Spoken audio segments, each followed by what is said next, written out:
接下来我们继续来看民国105年这个选择题的第8题。好，这个题目呢，我等一下告诉大家，这个题目其实跟过去的考古题呢其实还蛮像的所以这告诉我们一件事这个老师给你的这个联考题这个一定要怎么样，一定要乖乖做老师给你的近30年考试里一定要乖乖做，因为物理考试的东西很多所以你说做个什么近5年近3年其实是不够，近10年其实也是不太够好，来，各位我们继续来看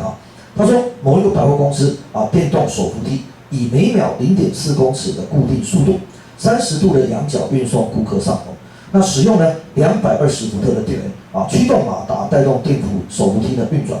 假设这个运送这个顾客上楼所需要做的功完全来自于这个马达。那某种程度来说，我说过这个物理的老大是能量守恒这很多东西追根究底来看都是能量守恒你讲什么波粒的定律啦白努力定律啦，对不对光电效应点这些都是能量守恒来，这个顾客的质量是55公斤，那取重力加速度呢每秒10公尺。则这个顾客尽力在手扶梯时通过马达的电流比该顾客没有站上手扶梯至少需要增加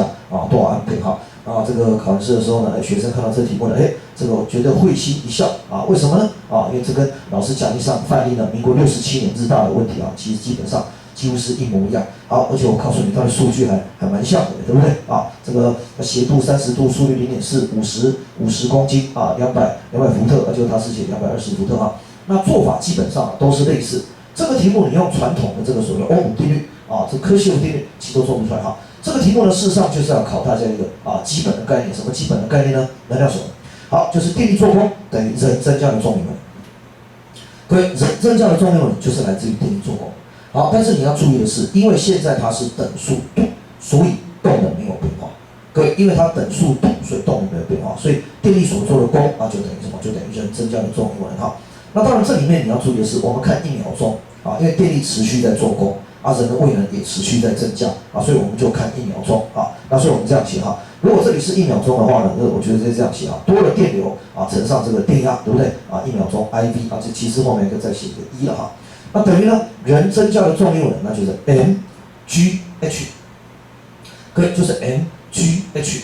那基本上呢，这个 h 多少呢要算千值高度嘛，对不对？所以1秒钟的话0.4乘上30度，好，所以呢这个 delta I 乘上220伏特后面还有一个1秒钟，对不对mgh 刚好55